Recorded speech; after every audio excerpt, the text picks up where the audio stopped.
Jesus isn't looking for fans, sabi nila. He's looking for followers. Marami nagsasabi na sila disipulo ni Kristo, pero totoo ba na disipulo sila? Okay, ganito po. Pwede po ba kayong maging Kristiyano na hindi kayo disipulo? Sige. Followers. Pwede po ba? Na kayo maging Kristiyano pero hindi kayo disipulo? Sige. Si Ate Marico. Dito po tayo, tanungan lang po. Muna. For me.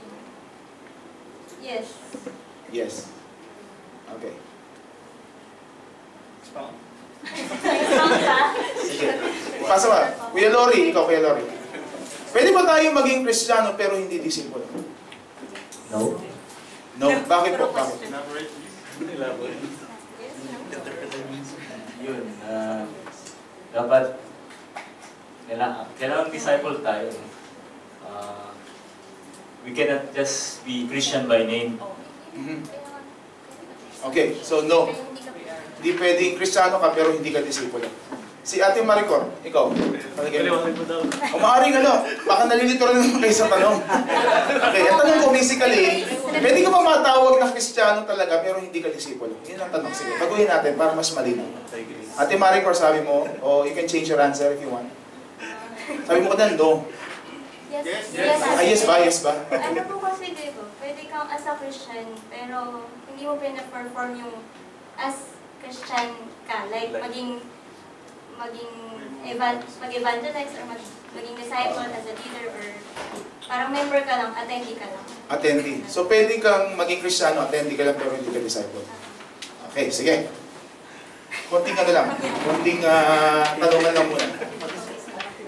All genuine Christians are called to be disciples and not mere converts and believers. Ayun po ang katotohanan. It's an anomaly. It is, I would say, it's ironic for us to say na kayo ay Kristiyano pero hindi kayo disipulo.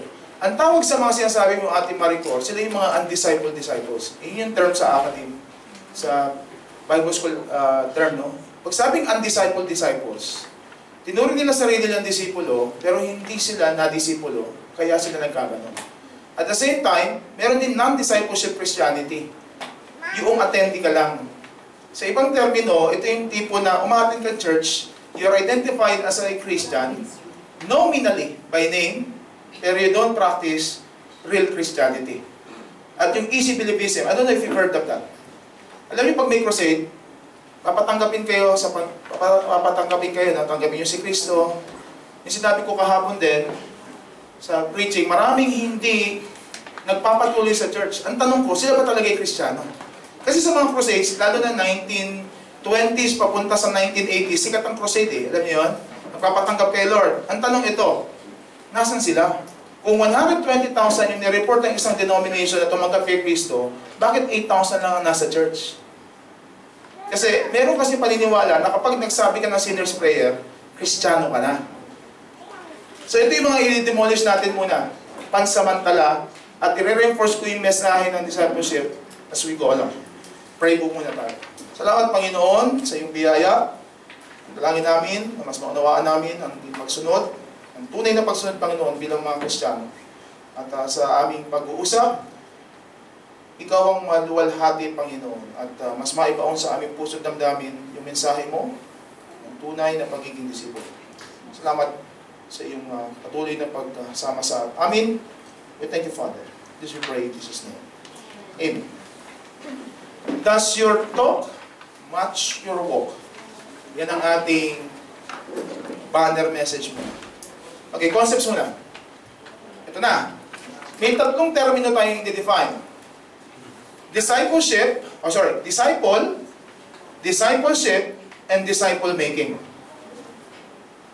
Sa maraming pagkakataon, we interchange yung mga paggamit sa mga termino na yan, pero iba-iba ibig sabihin yan. Okay, when you talk of disciples, ayon sa New Testament Greek Dictionary, may tatlong words. Okay, you can jot this down. Number one, akuloteo, na-identify sa disciple. A disciple is the one who follows. Number two, sinabi at kuya kanina, mathetes. It means a student. Ibig sabihin, estudyante ka. At ang pinaka hindi popular, yung mimumay. Alam mo yung mime? Pinagaling yan, yung mime? It means if you're a disciple, you imitate. So, mayroon na kayong ideya ngayon kung ano ang tunay na pagiging disipulo. A disciple is the person who follows Christ, who is a student of Christ, and who imitates Christ. So, iyon ang disipulo by dictionary, no? New Testament concept. No? Okay, just to give idea, yung sinasabi ni Lord na siya'y dapat maging master ng mga apostol, He was basically talking of what we call the rabbinical tradition. Kasi di ba, kung mapapansin ninyo, sa mga Hudyo, mahalaga na ikaw ay bahagi ng isang Jewish school of thought.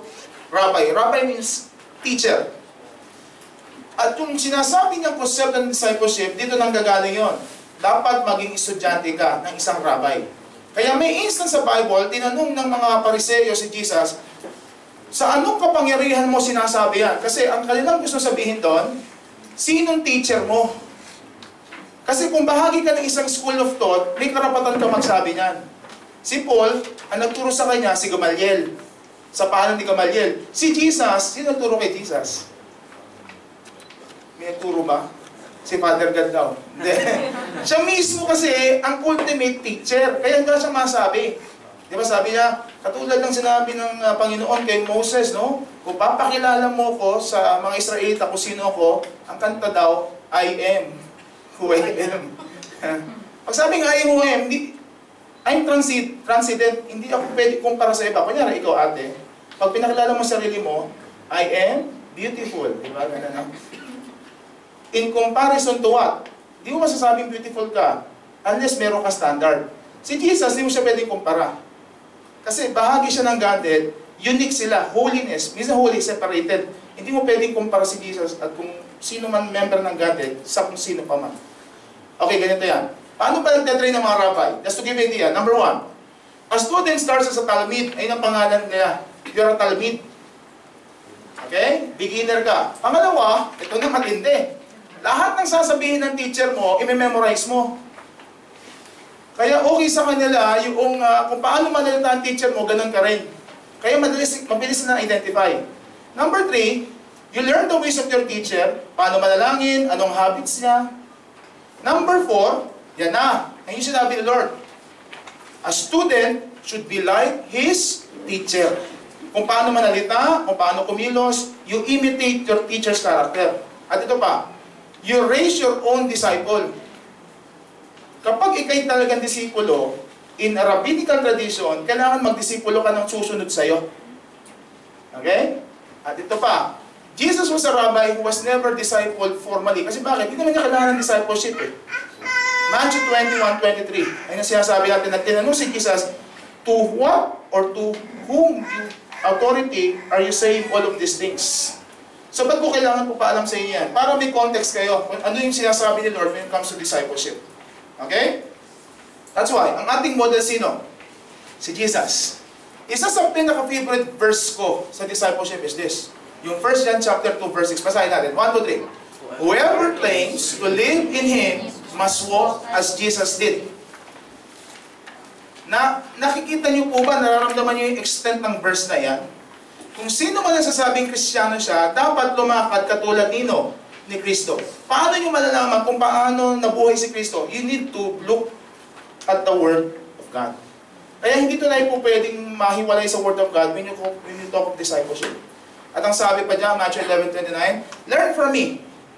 Ano tayo matututo? Hindi sa pastor, honestly. Facilitator lang sila. Kundi kanino? Kay Kristo. So paano tayo matututo? Kailangan ng mga disipulo talaga nagbabasa ng Bible. Ang problema sa maraming mga churches, nagkakaroon ng mediator. May mga churches kayong alam, maaring they claim to be Christians, pero ang kuhaan lang nila ng impormasyon, yung pastor. Kaya ako sa aking church, mga miyembro ko kasi mas, kumpara sa inyo, mas bata ang edad. Ilan taon na po kayo? 25? Kami ako mga 18.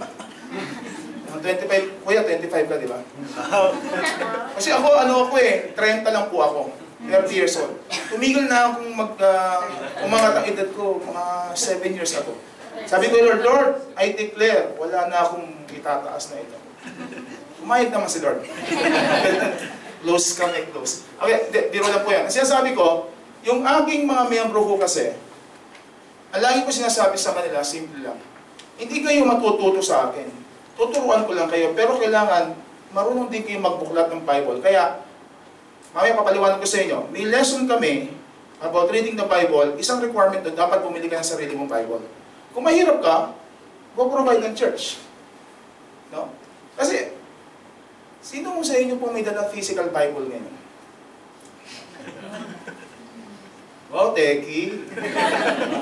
Basta, ang hirap lang po talaga sa cellphone na i-highlight. No? Mahirap i-highlight.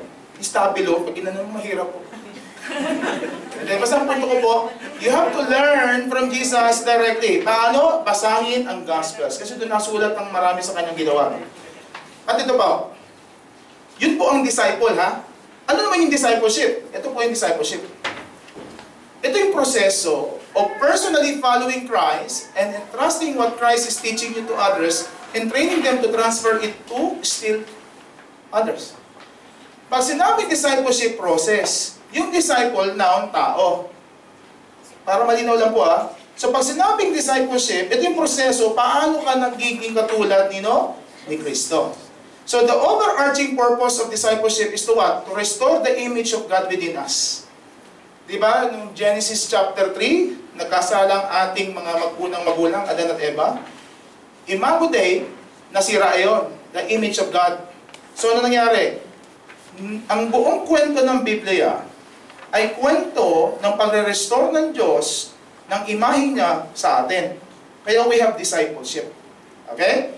So, yun ang discipleship, yung proseso. So, pag sa yung proseso, continuing yan. Hindi natatapos yan. Until nandun tayo sa heaven.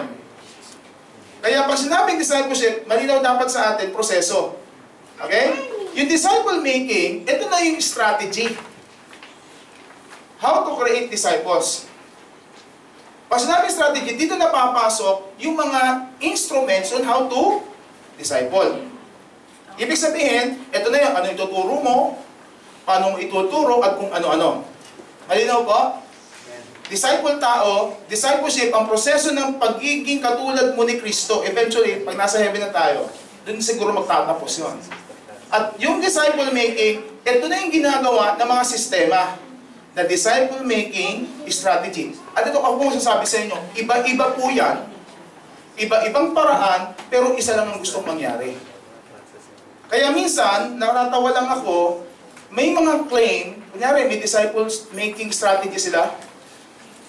Nalulungkot lang ako pag sinasabi ng iba, uy, magganito na kayo. Kasi bakit? Kasi ito yung paraan. This is the way. Talaga lang, ha? Eh, paano yung ginagamit ng iba? Hindi yun ang way. No. Ito talaga. This is the new wineskin. Ano pa yung new wineskin? Ito yung bagong sistema na talagang kumikilos si Lord. Alam nyo, may mga claim na gano'n, dangerous po iyon. Papakita ko pa sa inyo mamaya. Pare-pareho lang ng gustong mangyari ang mga churches, iba-iba lang ng style. Iba-iba lang ng labels. Okay? So ito po yan. Ano ang discipleship? It is composed of disciple making. Tatlong proseso po yan. Number 1, general, deliverance. Pag sabing deliverance, you evangelize the people and you deliver them from their sins and sinful lifestyle. Pag silang nalagtas na, yan ang pagkakataon na sila ngayon ay kailangan i-develop as new believers. Ito na yung tipo na patatatagin nyo sila para mas lalo silang maging malapit sa Panginoon. Pero hindi natatapos, no? Kailangan, eventually, i-deploy nyo sila. Naintindihan nyo po yun? Okay, wag po kayo magalala. Bibigyan po namin kayo ng handouts. Okay? Pero kung pang-post po sa Facebook, kasama na po ako. Sige. Okay. Okay, isang punto po ganito. Tatlo pong proseso yan, ha? Deliverance, para, maintindihan nyo po yung picture muna. You must appreciate the forest muna before the trees. Deliverance, liligtas sila. Development, you establish them. And then deployment, isusoga nyo sila. Isasend nyo sila para maging disciple maker. So, ano naman ang sinasabi natin? Kasi ito madalas na misconception. Ano yung discipleship na define natin? Ano naman yung hindi discipleship? Sulat nyo na po yan. It's not a program. Ang discipleship, hindi siya program o project na may end. at may katapusan. As I said, hindi siya natatapos until nandun tayo sa piling ni Lord. It is not a production line. Pag sabi production line, pwede mo siyang i-fix. Alam niyo ba yung paggawa ng kotse? Yung assembly line production. Okay lang. Alam niyo po yun? Yung paano ginagawa ang kotse? Manufacturing, yung 4D style na una ginagawa yung chassis, and then gagawin yung kaha, and then i-assemble siya sa isang lugar. Ang tawag doon, production line. Kasi ako po nagsasabi sa inyo, iba-ibang tao, iba-ibang approach nyo sa discipleship. Walang one size fits all approach pagdating sa discipleship. I'll give you an instance. Kapag estudyante kayo, ang approach sa discipleship, o pwedeng ginagawa natin, may handouts, kasi aral tayo eh. Pag kayo nasa urban poor community, walang aral, no read, no write, hindi ko pwedeng gawin basta-basta yan. At yung basic need nila, ang una nyo dapat i-meet bago nila ma-appreciate si Lord. Kasi sabi nga ni, I think it's Karl Marx who said, you cannot teach religion to an empty stomach. So ang approach ko sa kanila, simple lang, relational. Sila, ayaw nilang susulat. Madalas, gusto nila kwentuhan. Oral. Ito, natutuwa lang ako. Minsan, mayroon akong binabible study na nanay, nagpapasuso sa harap ko. Normal yun, okay lang yun. Di naman ako na-offend doon dahil naman mali siya eh. At itong nanay nito, sabi sa akin, Pastor, ako gusto ko naman talagang sumunod sa Panginoon. Pero inaamin ko, nagsasabo ko. Ganon sila. Kaya hindi mo pwede sabihin kung ano yung applicable sa kuya, applicable sa kanila. Kaya tanggalin mo natin yung notion na ang discipleship isang style lang. May nagsasabi, it's only for beginners. It's not. Kahit ang mga leaders, dapat naririto. Ganun bigla. Hindi lahat ng mga leaders na, di ba? Kasi hindi dapat natitigil yung ating pag-aaral. If you stop learning, you stop growing. Hindi rin naman siya para sa mga leaders lang. Meron kasing sense ng spiritual, what we call elitism. Ay, discipleship, ano lang yan? Sa mga matatalino lang yan. Katulad nila Pastor Beta, mga buwapo, mga ganyan. Eh, tayo yung mga normal lang na tao, yung mga maglulupa, yung mga malakaya, hindi tayo sa... Mali yun. Lahat. Kaya sabi ko, it is not only also for highly literate. Okay, I'll give you an instance. Sa Pilipinas, alam niyo po kung sino pwede bumoto, di ba? Debate ito sa politika. Ngayon, may nagpo-propose. Dapat daw ang boboto yung matalino lang, tsaka yung nakapag-aral at nagbabayad ng tax. May ba nagbabayad ng tax dito? Walang tax dito, di ba? Pero kayo ba, pag nasa Pilipinas, nagbabayad kayo ng residence tax? Siguro kapag may papeles na kayo asikasuhin, doon lang nagbabayad yung iba. Pero responsibility ng bawat isa na, yung resipo, or sedula. Kasi, ganito pong debate dyan. Sabi ng isang school of thought, ang pagboto dapat binibigay lang sa talagang may kakayahang pumili ng... Agree po ba kayo doon? Kasi nadadala daw kasi ng mga politikong pasaway yung mga mahihirap kasi di sila marunong mag-isip na maayos. Pero sabi ng konstitusyon, simple lang. Huwag niyong gagawing requirement ang educational attainment para makaboto. Kasi, ang tingin ng iba, the only way that you can learn is through formal education. Yung pa nakapasok ka ng grade 1, K-12. Pero, alam niyo ba, ang ating mga kababayan na nasa tribo, mga indigenous peoples, they have their own way of learning. Maaring hindi formal, pero matalino sila. So, to transplant that principle sa discipleship, huwag niyong iisipin na kung hindi sila nagsasagot ng handouts, they cannot have the discipleship. Spiritual elitism ang tawag doon. Tawag doon, simply put, pride. Okay? So, do not look down, no? Doon sa ating mga kaibigan. Ito na. Madaliin ko na ito kasi mas maganda yung second part eh. Sisituate nyo sarili nyo kung nasa na kayo. Okay? Ano yung purpose of discipleship? Basic yan. Pasadahan ko na sandali. Number 1 is this. From seeker to believer. Ang sasabihin ko sa inyo ngayon ay yung ginagamit namin sa aming iglesia na maganda na makita nyo rin. Again, ito yung punto ng sasabi natin na deliverance. I use the word seeker kasi hindi dahil sa ako'y fan ni Rick Warren o kaya ni Bill Hybels na nagpauso ng seeker-sensitive service. It's just that I find it neutral, yung seeker. Pag sabi seeker, hinahanap nila si Lord at hinahanap sila ni Lord. Yun ang aking, for the lack of better term, it's a matter of preference. So bahala kayo, pwedeng gawin yung unbeliever to believer. No? Bahala kayo, hindi naman ako dogmatic about that. That's the first step. Sabi ni Lord, come to me. Lahat na nawawala, lahat na nabibigatan, pumunta sa akin. That's the first call. Okay? The second call is this. From believer to disciple. Sabi ni Lord, if anyone desires to come after me, let him deny himself and take up his cross daily and follow me. So, hindi natatapos sa pagtanggap. Ito sinasabi natin, hindi natatapos sa pagtanggap kay Kristo yung pagiging disipulo. Kasi pag nag-stop kayo na tinanggap nyo lang si Lord at hindi kayo nag-level up ng commitment nyo sa pagmamahal sa Kanya, magkakaproblema kayo. Baka hatakin na naman kayo ng kaaway. Kunyari, sino po sa inyo mayroong boyfriend o girlfriend? Hindi pa kasal. May boyfriend, may girlfriend po dito. Di, okay lang po umamin. Okay lang po umamin. Ayan, Ate Maricor. Kunyari, Ate Maricor, ikaw. Sinabi sa'yo ng iyong, ano pangalan ni Beloved? Rodney. Sabi sa'yo ni Rodney, ano mo Ate Maricor? Mahal na mahal kita. Sarap pinggan, di ba? Pero, wala na akong pwedeng ibigay eh. Hanggang dito na lang. Pero mahal kita. Naintindihan niyo ba yung logic? Hindi sapat yung sabi mo mahal kita, kailangan ipakita mo. Ito yung level na yun. Ipakita natin na talagang mahal natin si Kristo. Okay, ganito yan. If anyone,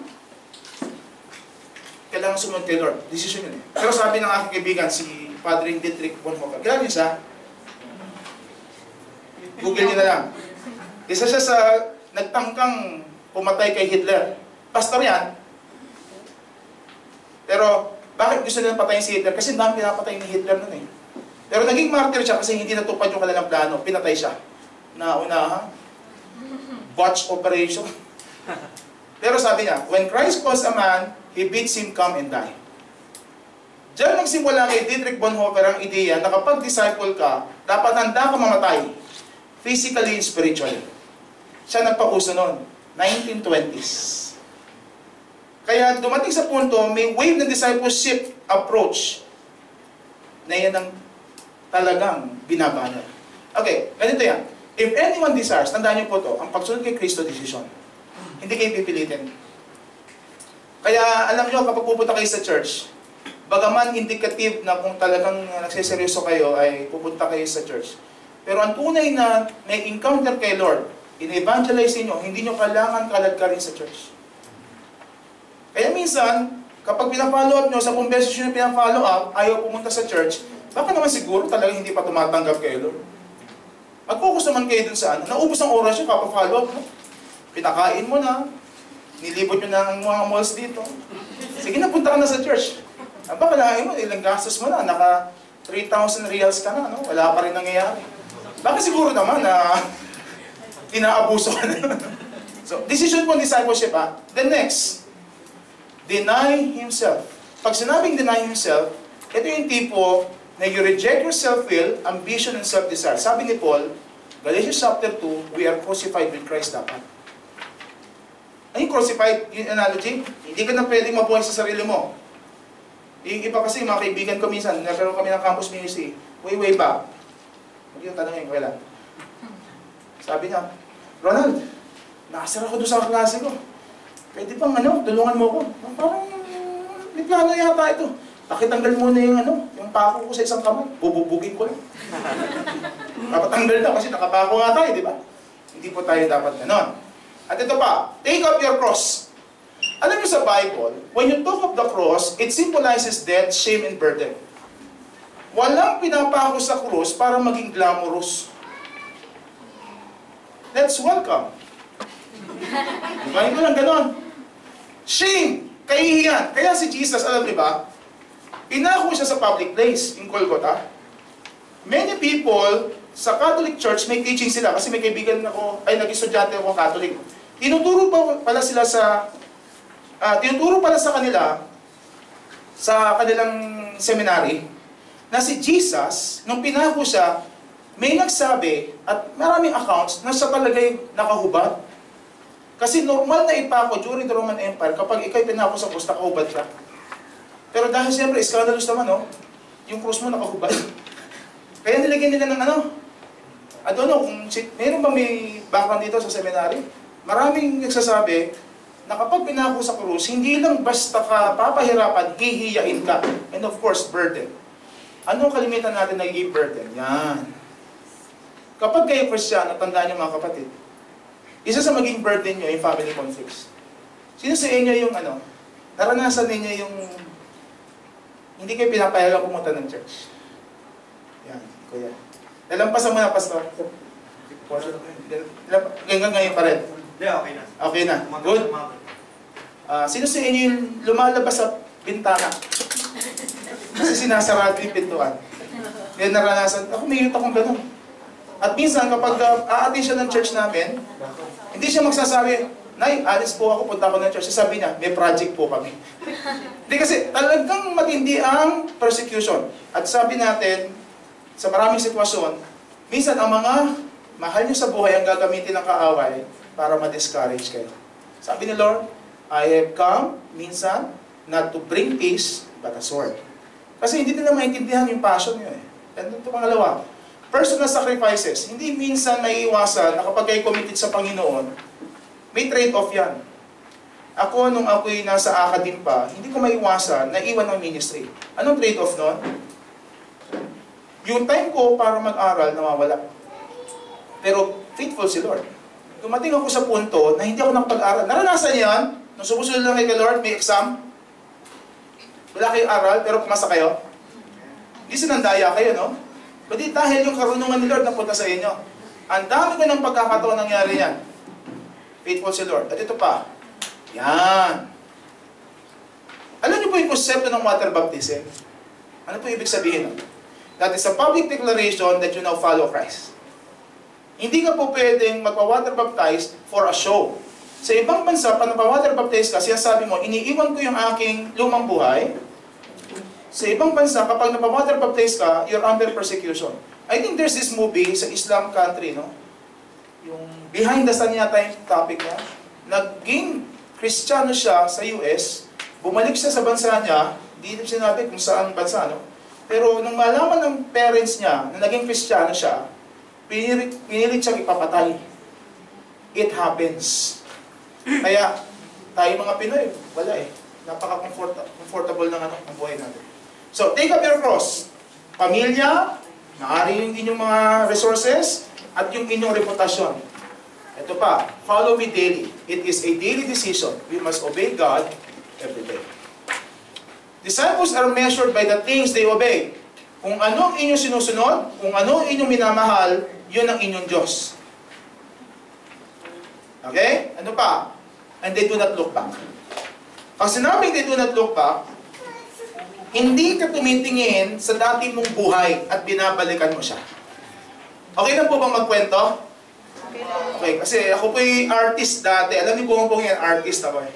Yung, hindi artista, kahit mo ka artista, pero artist yung nag-drawing. Nag-drawing ako. Ito to yung tingnan nyo, parang Picasso to eh. I introduce to you si Mr. Cheesy. Asa ba? Click. Ano ba? Ayaw. Sige. Diba? Huwag kayo mabibigla kasi magaling talaga ako mag-drawing. Ayaw sa... Ayaw eh. Sige. Ayun, o yan, galing ko. Drawing ko. Okay. Yan. Kasi nung ako yung nasa elementary years ko pa, magaling akong sumali sa sa mga poster making. Lagi ako nananalo. No? At kasi magaling yung teacher ko. Pero tinigilan ko yun kasi na-focus ako sa pag-aaral eh.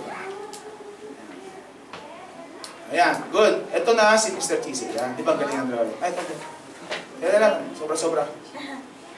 Yan, si Mr. Cheesy. Di ba? Kakaiba? Picasso yan, mga kapatid. Picasso curve. Si Picasso kasi yan yung cube. Si Mr. Cheesy, meron siyang gustong habulin. Si Miss Cheesy. Kaya in love na in love siya. Anong ginawa niya? Click. Yan, si Mr. Miss Cheesy. Gusto mo siya yung habulin yan. Talagang... Scratch Sprite. Hindi, ano yung Scratch Sprite? Isipin niyo na lang, ano yun? Si Miss Cheesy yan. Anong ginawa niya? Ngayon talaga, mag-react. Okay. Yan. Pumunta siya ng Ilocos sa Banggi Mill. Banggi? Windmill? Sinundan niya. Kasi mahal na mahal niya. Lumalayo kasi si Miss Cheesy pakikot. Ito pa, pumunta siya sa Mount Fuji para sundan si Miss Cheesy. Hindi niya pa rin nahabol. Di ba ganun na yung mga babae, talagang sinusubok niyo yung mga lalaki minsan. No? Pumunta siya, saan yan? Sa Eiffel Tower, sa France, bang tindi, no? Pati doon sa museum, sa Louvre Museum. Louvre. Bahala na kayo pang pronunciation niya, no? Tapos yung mga places na ito. And then dumating pa sila, pumunta sa Dubai. Burj Al Arab, ang tindi, no? Alam pa niya, no? Ang ganda ng drawing ko. Okay? Matindi talaga. Talagang hindi niya ma-tsempuhan. Ito ang problema. Talagang paikot-ikot sila sa buong mundo, hindi niya ma-tsempuhan si Miss Cheesy. Ito saan to? Well, sa Makati lang yan. Umalik sila sa Makati, ano nangyari? Hindi pa rin niya matagpuan. Balik sila sa India. Taj Mahal, di ba? Ang galing, di ba? At mind you, tumatakbo lang sila niya. At ito pa. Yan na. Naabutan niya si Miss Cheesy sa dami na kanilang pintahan. Sa Bicol yan. Mamaya yan. Hindi ko hipong yan. Mamaya yan. Yan. So, talagang hinabol niya. Okay? So, okay na. Hindi pa tapos ang storya. Dahil gusto si Miss Cheesy, kinain niya. Siyempre, gusto niya eh. Kinain niya. Pero itong problema, sa sobrang tagal ng paghabol, nung kinain niya, like, expired na, namatay siya. Okay? So, itong lesson sa atin yan. Sinabi ni Lord ito, for whoever wants to save his life will lose it, but whoever loses his life for me and for the gospel will save it. Oxymoron ito sa figure of speech. Kung ang hinahanap natin sa mundo nito ay personal na kaligayahan na fleeting, mahihirapan kayong magpatuloy sa Panginoon. You can never be a disciple. Katulad ni Mr. Cheesy, you cannot be like that. That's the second, no? From believer to disciple. Pero hindi natapos doon. The third call is this, from disciple to soul winner. Sabi ni Lord, come follow me, Jesus said, and I will make you fishers of men. At once they left their nets and followed him. Itong punto na ito, sinasabi ni Lord, ang mga sumusunod. Number one, come follow me. Ang agenda ni Lord sa discipleship, isa ay baguhin ang ating utak. Why? You have to follow Christ with your mind and with others. Papaliwanag ko mamaya yan. It's a community project, ang discipleship. Pag sabing come follow me, tinatawag niya ang lahat. No? Hindi ka naman susunod kung hindi ka maalam sa Kanya. Tandaan niya na. And then, I will make you. A real disciple is being transformed by Christ, yung puso. Ang una, ibabaguhin niya ang head mo. Pananaw tungkol sa buhay. Pangalawa, babaguhin niya ang puso mo. Sabi sa 2 Corinthians 3:18, 2 Corinthians, we are being transformed by God from glory to glory. Kaya sabi ko nga, nagsisimba tayo para bumuti. Para bumait. Para mas maging makatwiran. Wala nang sisimba para sumama. Okay? Kaya pag hindi kayo nagpatuloy sa Panginoon, yun ang magiging problema nyo. Baka iba mangyari sa inyo. And fishers of men, ito na yon. We should commit to the mission of Christ. Ito yung elemento ng hands and yung habits. Sabi sa Matthew 28, yun na yun. Go and make disciples of all nations. The third call, pasadahan ko lang yan. The fourth call ito, sapat na bang soul winner ka? May isa pang level na kailangan yung mapuntahan. That's what we call from being soul winner to disciple maker. So, this time, hindi na lang kayo nag-share. Kayo na rin ay nagte-train para yung iba maging disciple. Okay? Sorry. Overtake yata. Okay? Yun yun. Matthew 28:19. And then, yung sinabi ni Paul kay Timothy. 2 Timothy chapter 2. And the things that you have heard from me among many witnesses, commit the same to faithful men who will be able to teach others also. Ano pong measure ng discipleship effort nyo? Ang measure no, nagsisimula sa third generation. I am the first generation. Yung disciple ko, second generation. Kapag nakapag-disciple na siya, yun na nagsisimula ang success rate nyo. Kasi hindi sapat na hanggang dito lang. When you talk of multiplication, nagsisimula yan doon sa third generation. Okay? So, simple na naman po, di ba? Pero ang punto ito pa, may fifth call pa. Hindi ka na magiging disciple maker. The fifth call is this, that you have to remain in Christ. Yung iba kasi, madalas, natitigil sa pagiging busy sa kingdom. Sabi ko nga, may mga pastor, mas busy pa kay Jesus eh. Alam niyo po yan, mas busy pa kay Jesus. Napabayaan yung mga bagay na dapat hinaharap nila. Sabi ni Lord, remain in me, and I will remain in you. Bakit? If we remain in Christ, nakita nyo na kanina, na overclick ko, makikita sa inyo tatlong prutas. Ang unang fruit, the fruit of repentance. Kaya ang tunay na disipulo, talagang nagsisikap, at hindi ka nagsisikap eh, automatic sa kanya na lumayo sa kasalanan. At huwag nang pumalik sa lumang buhay. Number 2, the fruit of the Spirit. Alam niyo po yung fruit of the Spirit? Kabisado niyo po siya? Ilan po siya? Siyam. Ano po siya? Alam niyo po, ganito po. May kanta po yan eh. Kiddie song. Alam niyo po yung kanta? The fruit of the Spirit is love, joy, peace, patience, kindness, goodness. Minsan kantahin niyo siya para mas madali siya matandaan. The fruit of the Spirit is gentleness. Tama ba? Faithfulness, gentleness, and self-control. Minsan balik po kayo sa kids. Kasi alam nyo, ang nakakalungkot, mas marami pang alam ang kids na verse kaysa sa atin. Alam nyo kasi bakit? Alam nyo po yung book ng Psalms? Hindi siya binabasa, kinakanta siya. Kaya kayo, mga worship team, hats off ako sa inyo. Gawin yung mga scriptural songs, madali nyo siyang matatandaan. Diba? At iba pang fruit of good works. Ang tunay na disipulo, makikita yung bunga ng good works. Hindi tayo naligtas ng good works, ha? Lilinawin ko lang. But if you're really a disciple, makikita sa iyo ang bunga ng magagandang gawa. You help the poor, automatic yan, matic yan. Overflow yan eh. Okay? So may tanong ho ba so far? Okay, diretso tayo. Ano ngayon yung stages of spiritual growth na kailangan yung maintindihan? Ito na, magkakasubukan na. Palakpak po kayo pag nakaka-relate kayo. Ha? Practice. 1, 2, 3. Pag may nasabi po ako relate match kayo, papalakpak kayo. Ha? Okay lang po yan? Sige. Ito na. Doon nga po'y bata-bata, elementary, sumikat si Jimmy Santos sa isang movie. Ano pa yung movie niya? Yan, Bonjing. Ang unang Bonjing, si Bentot ba? Yung panahon, hindi ko na po nabutan yun eh. Hindi.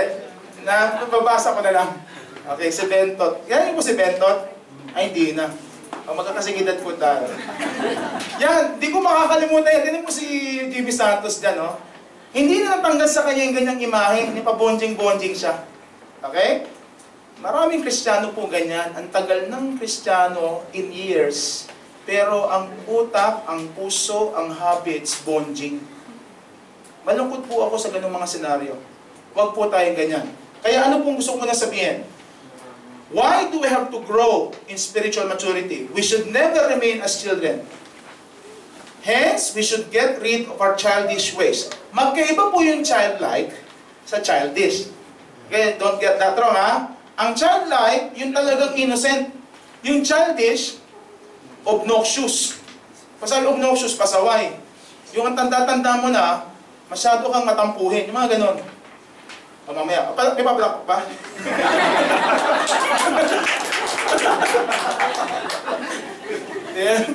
Ginagawa ko mo yung pagtuturo ko pag religious, papalakpak kayo.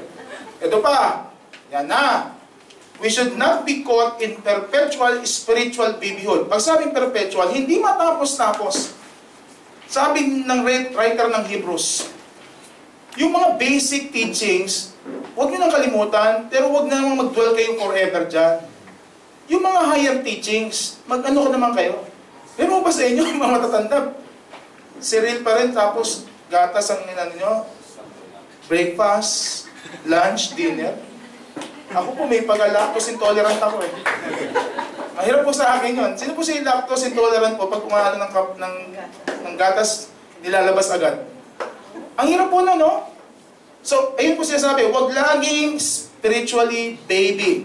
At ito, leaders should be trained. If you think you want to be part of the leadership of this church, kailangan kayong i-train. Hindi po pwedeng hindi kayo i-train. Kasi pag hindi kayo na-train, hindi kayo magagamit sa higher form of service. Kasabing higher form, hindi naman sa may hierarchy, pero yung mas challenging.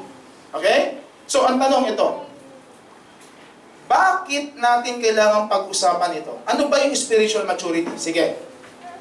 Ano ulit? Mike. Kailan nyo masasabi na ang isang tao spiritually mature? Yan. Pwede tayo maganda ng mic. Ikaw na kapatid na Bernard. Ikaw na pumili. Kailan nyo masasabi na kayo spiritually mature na mga kapatid? Mga 8:45 siguro we will have. Sige. Sige, Ate Sheila. Hindi ka na po magagalitin. Okay? Tama ba? Sige. Dito po. Kuya Abner, ikaw. Pastor Abner.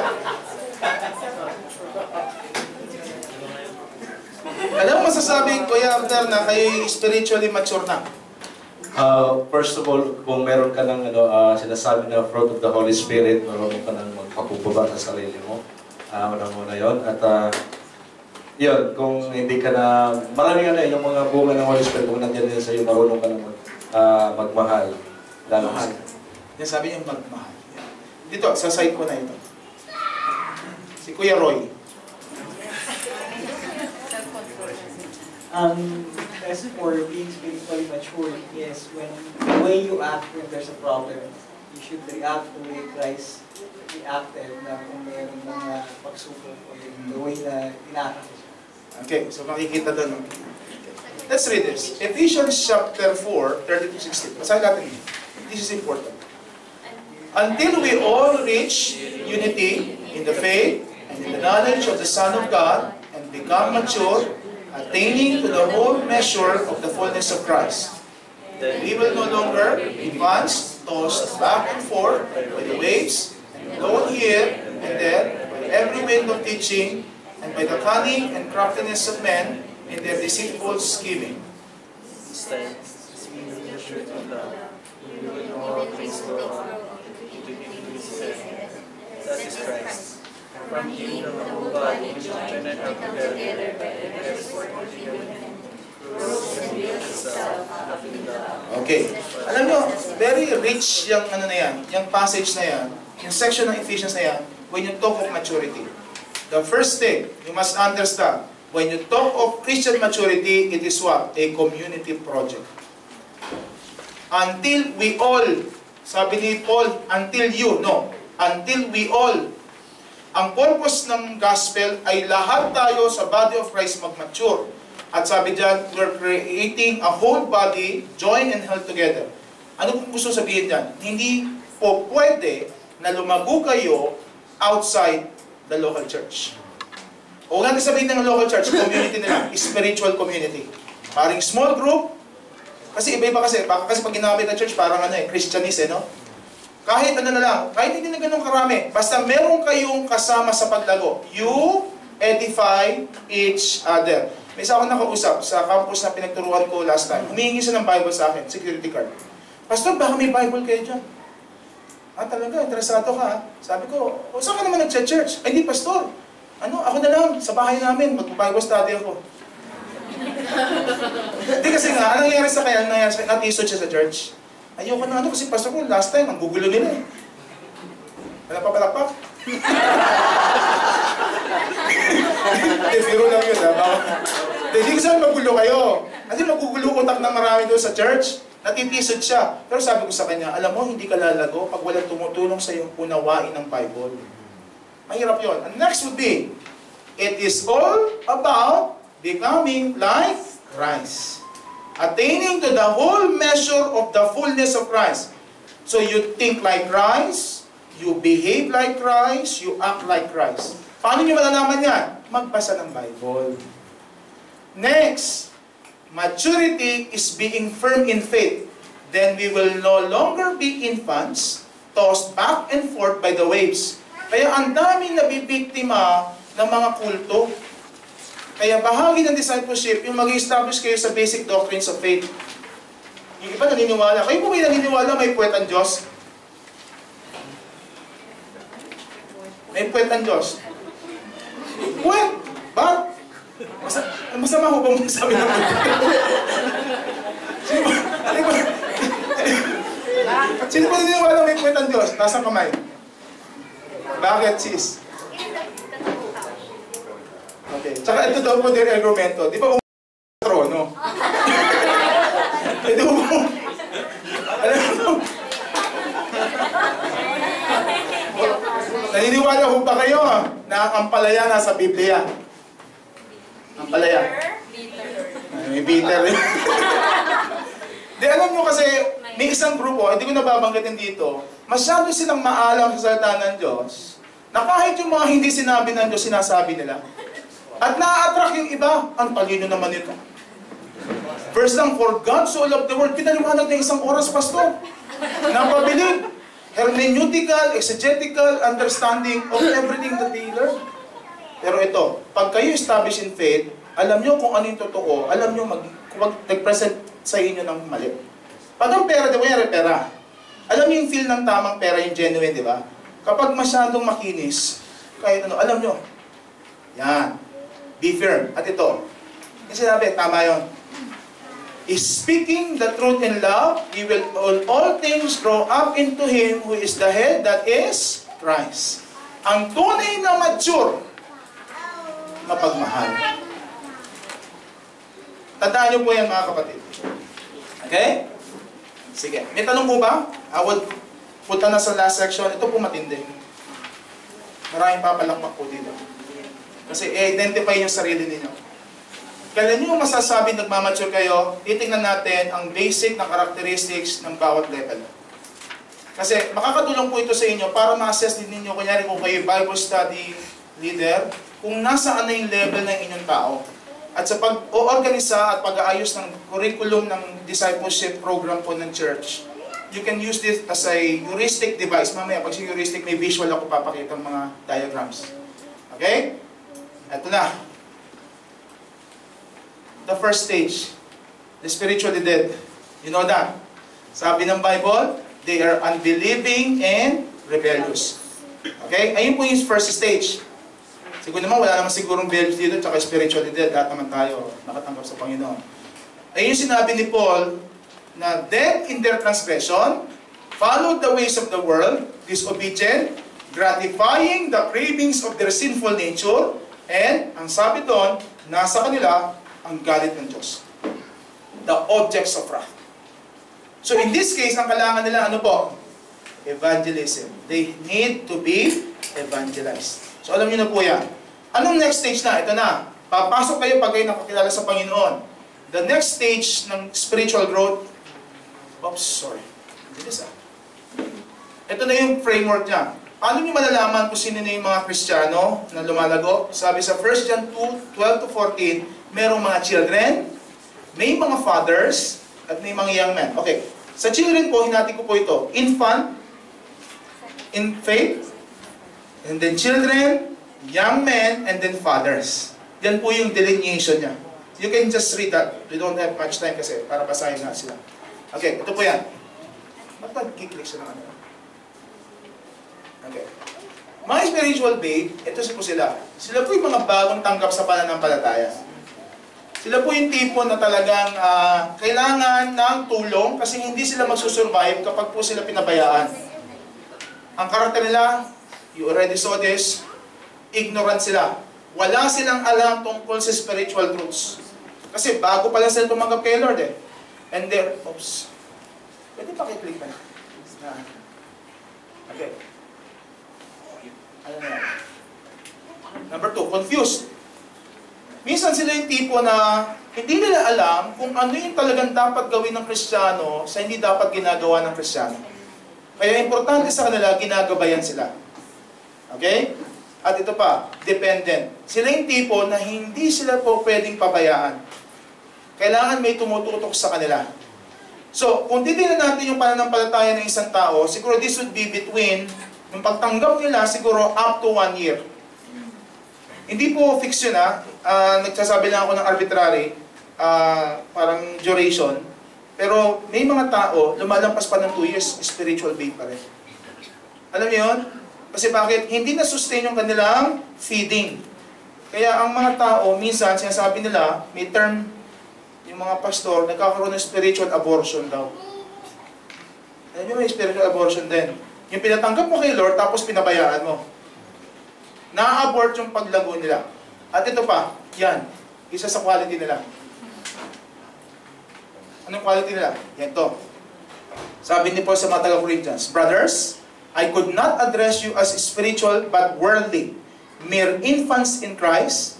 I gave you milk, not solid food, for you were not yet ready for it. Indeed, you are still not ready.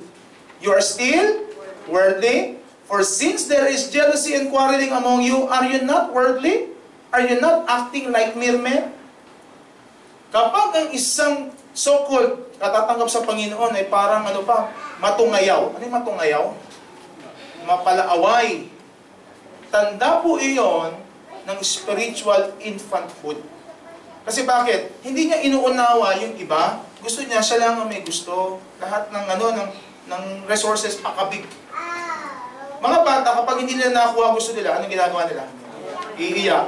Eh, sasabi ko nga, pastor, kapag kayo nakaka-encounter, kayo kay Pastor Beda, at sa ng pastor narito, pag naka-encounter kayo ng isang membro nyo na hindi nyo nabate, isasabi ko, tapos bigla nawala sa church, at ang dahilan kasi di ako binati ni pastor.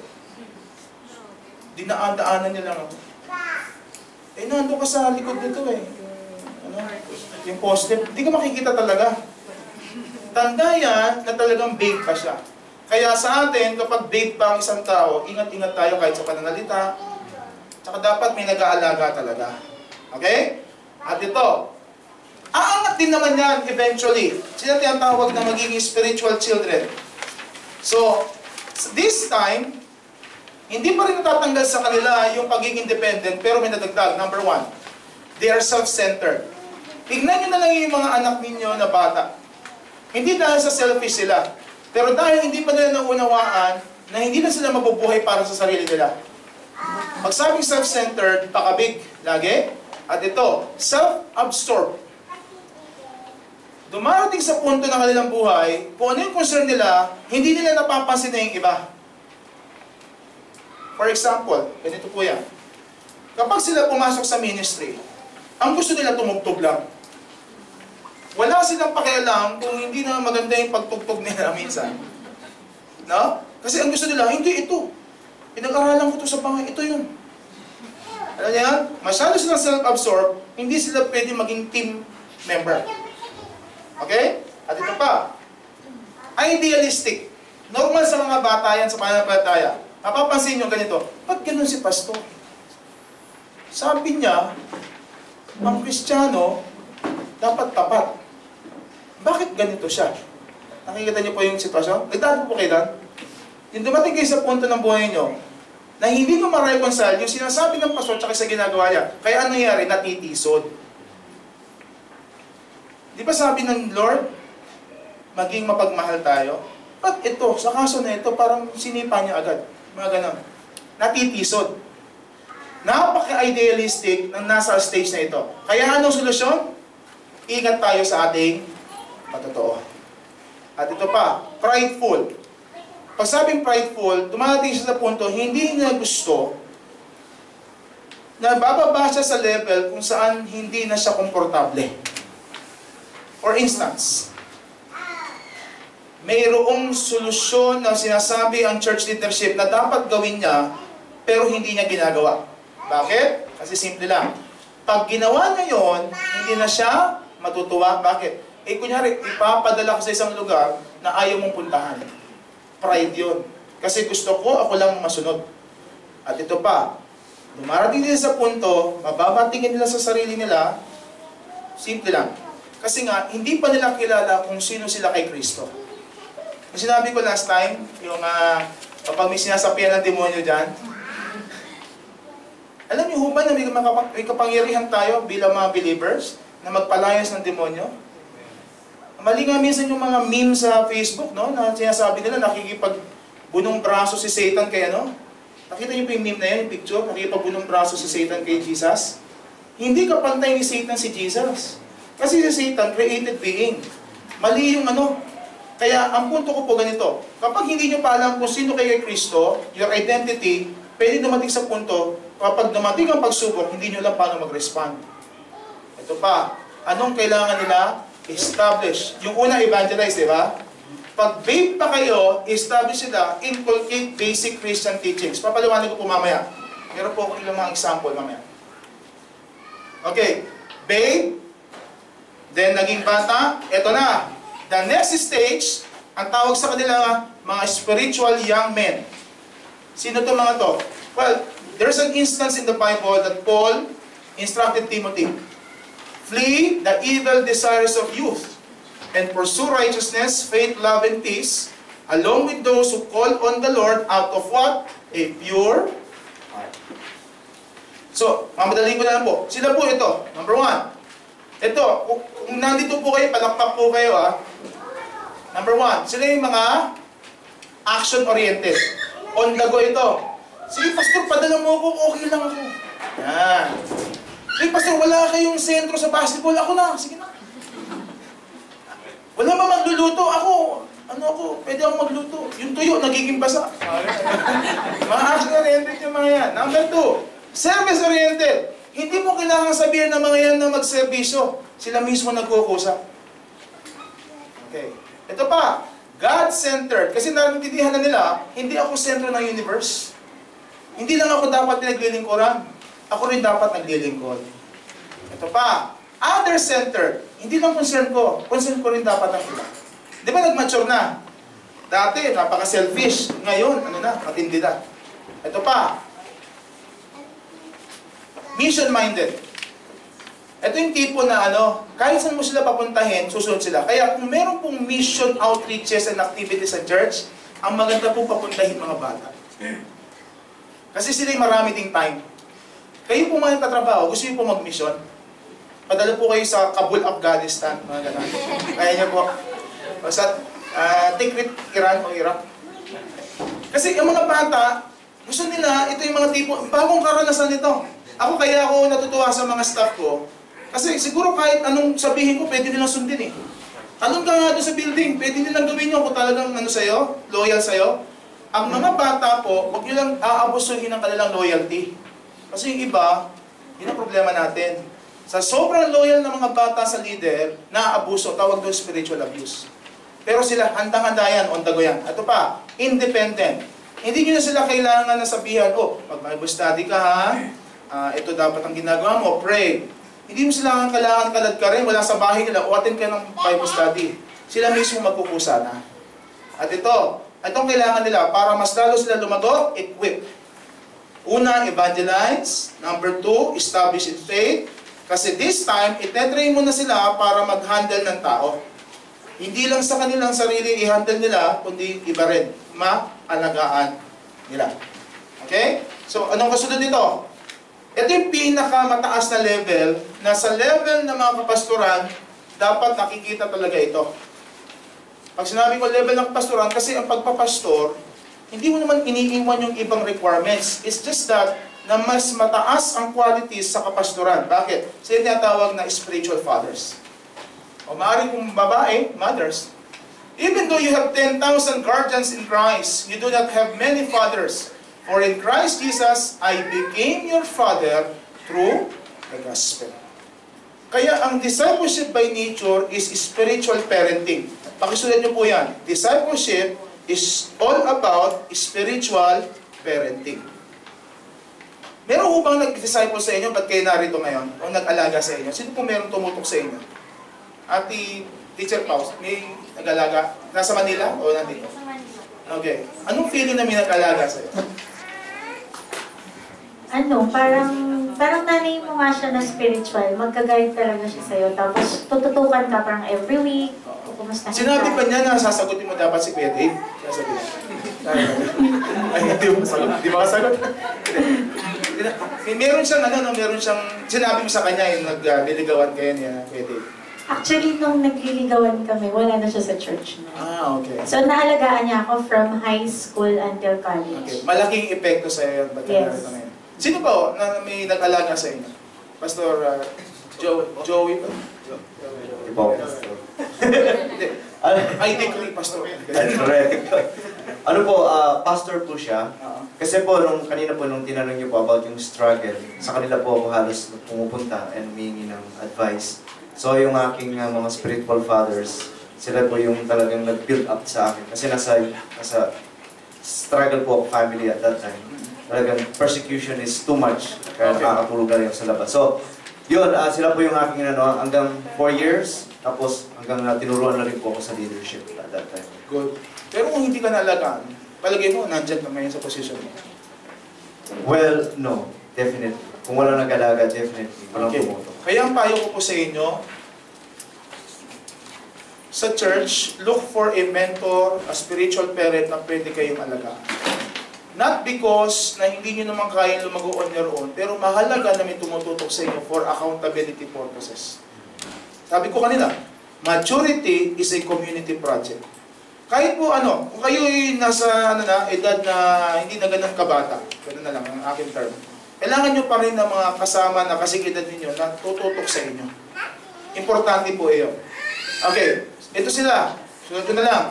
Una, self-feeding na ito mga to. Hindi mo kailangan pakainin. Sila mismo nagsusustain ng kanilang spirituality.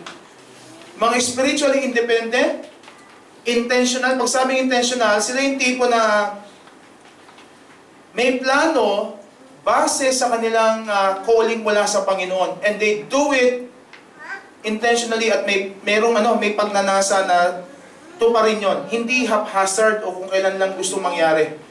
Intentional. At ito pa, reproduction-minded. Ayoko na ako lang magiging leader. Gusto ko may sumunod sa akin. Mission-minded, as I said, anytime, anywhere, pwede sila. Team-minded. Bakit? Dahil nasa utak nila, hindi ko pwedeng gawin ito nag-iisa. Bahagi ng maturity na huwag magtrabaho nag-iisa. Kaya pag ang isang pastor nagtatrabaho mag-iisa, alagay ko, may problema yon. Bakit? Kasi madalas ang mga independent, sila yung tipo na may pride. Either, ito lang yon, ayaw nilang makisama, hate nila yung ibang mga kasama nila, o kaya, naniniwala sila na kaya nilang mag-isa. Sa ministry ng Panginoon, hindi ka pwede nag-iisa. At itong matindi, dependable na sila. Pag sabi dependable, pag sinabi mo, Pastor, pwede ba tayo mag-meet ng ganito? Imimit ka nila. Hindi sila paasa. Hindi sila tipo na kapag nagsabi, bibiguin ka. Kasi bakit? Nasanay na sila sa ganong skills and habits and attitude. Ang kailangan nila is to be more empowered, accountability, and ministry skills upgrading. Ako, honestly, hindi ako natatapos mag-aral. Parang ganito yan, mga kapatid. Kung naniniwala kayo sa isang law na inintroduce ng aking kaibigan, ang pangalan niya John Maxwell. Kilala si John Maxwell? Kaibigan ko yon. Ewan ko lang kung kaibigan niya. Meron siyang isang law sa leadership na introduce niya, the law of the lead. Law of the lead, yung lead, yung level, yung takip. Kung ang inyong church, merong leader na sabihin natin pinakmataas 10 ng skills, at kayo 9, you would attract mga 8, 7 pababa. Unless secure ka, mag-attract ka ng 9. Walang issue sa'yo. Kasi usually ang leader, ang gusto nilang maging follower, yung mas mababa ang skills sa kanila. Kasi kapag kapantay mo, dyan nag-aaway daw minsan eh. Pero pag secure ka, pwede magkaroon ka ng 9. So ganito po yan. Kapag kayo 9, ang ma-attract nyo, 8 pababa. Tama? Pag kayo 7, 6 pababa. Pag 5, 4. So ano magiging, natin? Intergenerational results nito. The first generation, 9 ka. The next generation, 8. The next generation, 7. That is, kapag ikay nag-maintain ng 9. So anong paraan para maitaas mo sila? Itaas mo sarili mo. So kung 9 ka ngayon, taas mo 10. So baka track mo, 9. So pag ikaw gusto mo pa, 11, 15. That's the way na dapat gawin ng mga spiritual fathers. Ako dumating ako sa punto, wala na akong maituro sa mga staff ko. Dumating ka pa sa doon, wala ka nang maituro talaga. So ang punto, simple lang. Patuloy mong i-upgrade ang skills mo para maiangat mo sila dire-diretso. Yan ang mga spiritual fathers. And the things you have heard me say in the presence of many witnesses, entrust to reliable men who will also be qualified to teach others. Ganito po yan. Ikaw yun sa taas, yung mga disciples mo ang nasa second level, yung reliable men mo ang nasa third level, at sila ngayon ang magkakaroon ng ibang mga disciples. Kaya tandaan nyo mga kapatid didefine ko lang ito ano ba yung tinatawag natin you have heard me say? Ibig sabihin, meron kang mentor, may pinakinggan ka. Crucial yan mga kapatid. Kung wala pa kayong mentor ngayon, please, mag-identify na kayo. At ito, you must be willing to be discipled. Ang pipiliin yung mentor, yung alam nyo talagang okay ang karakter, tsaka talagang lumalago sa Panginoon. At ito, iba't iba ng mentoring, pero ang pinakamaganda pa rin, person to person. Pag talagang wala kayong makita, isa yung style ko, bumili kayo ng maraming libro. That is indirect mentoring. Daming bahay, ang kinalulungkot ng aking misis, lumilit ang spasyo namin sa kwarto. Bakit? Ang daming kong libro. Kaya next time, pagbalik ko sa Manila, bibili ako ng under bookshelf. Okay lang, misis Ate Gia. Kasi, may mga pagkakataon, pag may mga seminar, hindi ako makapunta. Sabi ko, kuya Res, kaibigan ko si John Maxwell, hindi ako makapunta. Sabi ko, John, sensya ka na may previous appointment ako. Ganon. Ang ginagawa ko, binibili ko na ng libro. Yun naman ang sasabihin niya, di ba? O, magbasa kayo. Lalo kayo, meron kayo resources, mag-invest kayo sa books. Seminars like this, attend lang na kayo dapat na-attend. Kasi, kunyari, wala talaga mapili pastor Yung aking mga youth, mababa naman ang edad sa akin. Ano gagawin nyo? Umatid kayo ng seminar. Okay? Entrust to reliable men. Tandaan nyo ito, ang dapat na pipiliin nyo mataba. But, analogy yun, an acronym sa ito. Number 1, F, faithful. Pag sabing faithful, consistent. Oh, sorry. Okay. Available, and then teachable. Tandaan nyo yung karakter na yan. Ang inyong itetrain dapat maging ganito. Faithful, available. Hindi ka pwede mag-train ng tao na coming ko. Ngayon, naririto. Next week, wala na naman. Mahirap mag-train na gano'n. Then teachable. Ang isang estudyante dapat nakikinig sa guro. Pag mas naranasan ko yun yung feeling ng estudyante ko, mas magaling siya sa akin. Sabi ko, ikaw na magturo. Isang ganyan na attitude na lang hindi mo sinasabi, pero ikaw na. Walang ganon.